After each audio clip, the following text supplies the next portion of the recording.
All right, ready for this? We're going deep today, like really deep. Oh, I'm ready. Lay it on me. We're tackling a concept, a huge one in Islam. It's ihsan, the pursuit of excellence. Isan. Love that. It's more than, just being good. It's that striving, that push to be the absolute best. In every single thing we do. Exactly. Love Spiritually, worldly, the whole nine yards. And we've got this incredible compilation of Islamic teachings to help us unpack it all. I was just looking at this earlier, and it really struck me how they frame excellence, right? Like Mhm. within the very purpose of why we're here as humans. It all goes back to that, doesn't it? It does. We were created to worship Allah, but that's not the end of the story. If it were, we'd be done with this deep dive in about 5 minutes. Right. It goes so much deeper at the source. It gets into how worship, the real deal, it's in everything. Every action, every talent, how we work, how we treat others. Okay, now I see the link to excellence, yeah. But hold on. So does that mean like everything has to be perfect, award-winning level? Hmm. Well, the source quotes the Quran, right? Life is a test. Who is best in deeds? Best in deeds. Right, not just good enough. Exactly. Striving is the key. Always pushing to do our best no matter what. So the effort, the intention behind it, that's what really counts. You got it. And this excellence thing, it's not about ego, right? Not showing off. Yeah. The Quran also says, Allah created us in the best of forms. So that capacity for excellence, it's already there, built in. It's part of us, Yeah. our fitra. That's kind of empowering, isn't it? Like we're all capable of amazing things if we tap into that. Absolutely. There's this quote from the source that really hit me. It is dubi who lower ourselves, who underestimate ourselves. Whoa! It's like we're our own worst enemies sometimes. Yeah. It's so easy to doubt, compare ourselves. Right. Oh. But we have so much to offer, way more than we realize. Okay, so if excellence is like this core purpose, does that mean we got to be all about worldly success, money, fame, that whole deal? That's where things get interesting, nuanced. It- Islam isn't against success. Actually, it encourages seeking knowledge, gaining wealth, but There's a but coming. I can feel it. always with a higher purpose. So not for bragging rights, basically. Exactly. The source makes it clear, wealth, knowledge, they're tools to benefit humanity to make the world better. So our worldly stuff and our spiritual goals, they got to be aligned, right? Right on. Striving in both. Which brings us to leadership. Oh, I see where you're going with this. The people who get it, both sides, they're the ones to guide the rest of us. The source highlights this specifically. Hmm. They excel spiritually, materially, and they can lead. They show what's possible. This all connects. Excellence, purpose, leadership. Okay, so how does Isan fit into all of this? I mean, yeah, it's the highest level of faith, but how do we actually live it? That's the question, isn't it? And the source has this beautiful explanation. Isan is like, you're worshiping Allah as if you see him. Oh, wow. Even if you don't, he sees you. Yeah, bringing that awareness, that closeness to the divine into everything you do. Always bringing your A game because you're in the presence of something greater. That's it. And it goes even further. The source connects Isan to beauty. Not just doing things right, but doing them beautifully, gracefully. It's inspiring to see, It's like the HO matters just as much as the what. I'm Right. really digging that idea. Not just checking boxes, but like infusing it all with meaning, beauty. Exactly. That's where character comes in. The source really digs into that.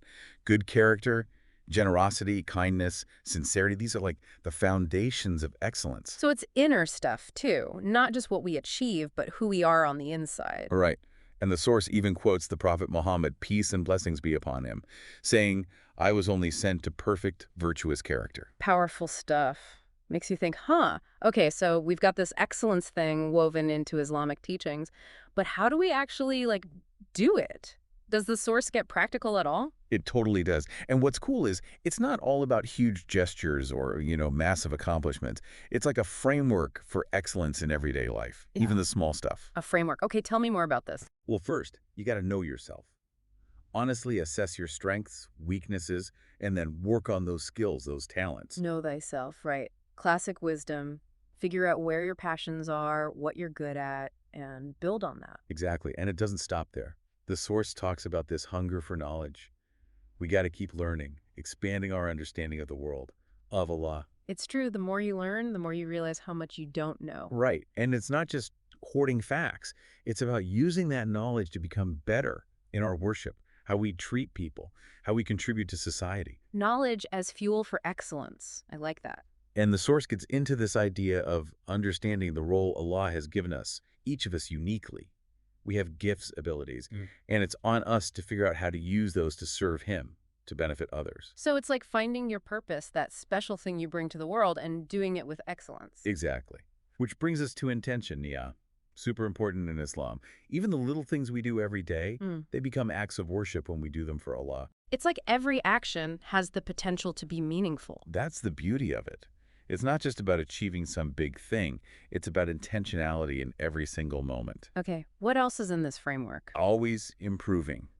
Never settling for mediocrity or getting complacent. We should always be pushing ourselves to learn more, do better. It's like a never-ending journey, right? That's Always growing, evolving. Right, which is where time management comes in. The source reminds us, time is precious, a gift from Allah. Use it wisely. So no more endless Netflix binges. Well, some relaxation is good, but yeah, even our leisure time, ask yourself, are these activities good for me? Helping me grow spiritually, mentally, emotionally? Are they good for others? So it's about making conscious choices even when we're chilling out. Exactly. And lastly, the source really stresses balance. Spiritual and material pursuits, work and rest, our duties to ourselves and to others. Finding that sweet spot where everything works together. Right. That's when we really start to live this excellence. This is all so inspiring. I feel like I'm seeing excellence in Islam in a whole new light. It's not about a fancy car or a big title. It's so much deeper than that. It really is. And it's a journey we can all be on, no matter who we are, where we're at in life, or even in our faith. I love that. It's not about being perfect. It's about starting, setting those intentions, and committing to the journey. Couldn't have said it better myself. And, the source has some cool examples of what this looks like in action. Not just big, flashy stuff, but excellence in everyday things. Oh, examples. I'm all about that. Finding the magic in the mundane. So, the source talks about excellence in our work, whatever that work might be. It encourages us to be diligent, skillful, to really aim for our best. So it's not just for, CEOs or doctors. Everyone can strive for excellence in their jobs. Absolutely. Every job, every task has value and can be done with excellence. It even uses the example of a street sweeper, which I found really interesting. And a street sweeper. Seriously. Yeah. The source makes the point that even a street sweeper can do their job with excellence, being thorough, efficient, taking pride in their work. They're making their community cleaner, more beautiful, and ultimately pleasing Allah. That's a beautiful way to look at it. Finding the sacred in the everyday. That's it. And it applies everywhere. Excellence in our relationships, how we talk, our manners, even how we present ourselves, bringing that intention, that striving for the best to everything. This is making me rethink my whole life. It's powerful stuff. When we see every action as a chance to practice excellence, to express our love for Allah, life takes on a whole new meaning. Okay, so to sum it up, excellence in Islam is about aligning actions with intention, developing good character, and always seeking knowledge, always improving. And it's about finding the beauty and purpose in every single moment. You've got it. And it's not just a concept. It's a practical, achievable goal for everyone. Okay, I'm feeling ready to take this on. But before we wrap up, is there anything else from the source we should touch on? Yes, actually. There's one more crucial piece of this excellence puzzle. Character. We touched on it earlier, but it deserves a deeper look. Character. Oh, I love talking about character. Tell me everything. Remember how we talked about the Prophet Muhammad? Peace and blessings be upon him, being sent to perfect, virtuous character. The source really gets into the specifics, like what qualities should a Muslim focus on, to cultivate that excellence. I like that. It gives us something to work with, right? Because be a good person is kind of vague. But if you have specific traits, it's like, okay, I can actually try to do that. Exactly. And right at the top, sincerity, ikhlas. Our actions, they got to be for Allah, purely. Not for showing off or getting praise. Pure intention, doing things for the right reasons. That's it. And it goes hand in hand with humility, tawadu. Don't get arrogant. Don't boast. Everything we have is from Allah. It's about gratitude, right? Not letting success go to your head. Yeah, remembering it's a gift, not like we did it all ourselves. And you know what else the source brings up? Generosity, kindness, compassion, patience, trustworthiness, courage. Whoa, that's a whole lot of good stuff. It's like embodying the best of humanity, right? Like trying to be more like the prophet, peace and blessings be upon him. Exactly. And these aren't just like nice ideas. We can actually develop them, through effort, practice. So it's a process, like working a muscle. The more we use these qualities, the stronger they get. Great analogy. And as we do that, we're not just improving ourselves, we're making the world around us better too. This whole conversation has been mind-blowing. It's like excellence in Islam. It's not about some finish line you cross. It's about the journey, the self-discovery, the growth, the helping others. You've summed it up perfectly. Yeah. And it's a journey anyone can be on. Doesn't matter where you're starting from. I love that. Okay, so for our listener out there, all fired up, ready to embrace this excellence, what's the first step? Where do they begin? Remember what we said about time. It's precious. So take a look at how you're spending yours. Really honestly. Like, look at your day, your schedule, your habits. What's taking up most of your time? Yeah, and then ask, are these things good for me? For my soul, my mind, my heart?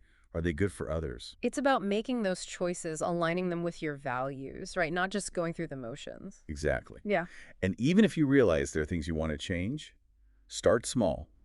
Pick one thing and slowly shift it. Little by little, those changes add up. Progress over perfection, right? Right. And intention is everything. Like even the most basic things, they become worship when you do them with the right intention. Chop wood, carry water. Even those things can have meaning when you do them mindfully with purpose. Exactly. And remember, this striving for excellence, it's a lifelong thing. There will be ups and downs, doubts, challenges. But the key is to keep going, keep learning, keep seeking Allah. So if our listener may be feeling a little overwhelmed or lost, what's the one thing you want them to walk away with? It's a journey, not a destination. Always seek to improve, to learn, to go closer to Allah. And never forget, even the smallest acts of kindness, of compassion, of service, they can change the world. Beautifully said. So everyone listening, take this idea of excellence and really let it sink in. It's not about being perfect. It's about striving, growing, and using each day to get closer to Allah. And that's a wrap on our deep dive into the pursuit of excellence in Islam. We hope you found it insightful and inspiring. Join us next time as we explore another fascinating topic. Until then, keep striving, keep learning, and keep shining your light.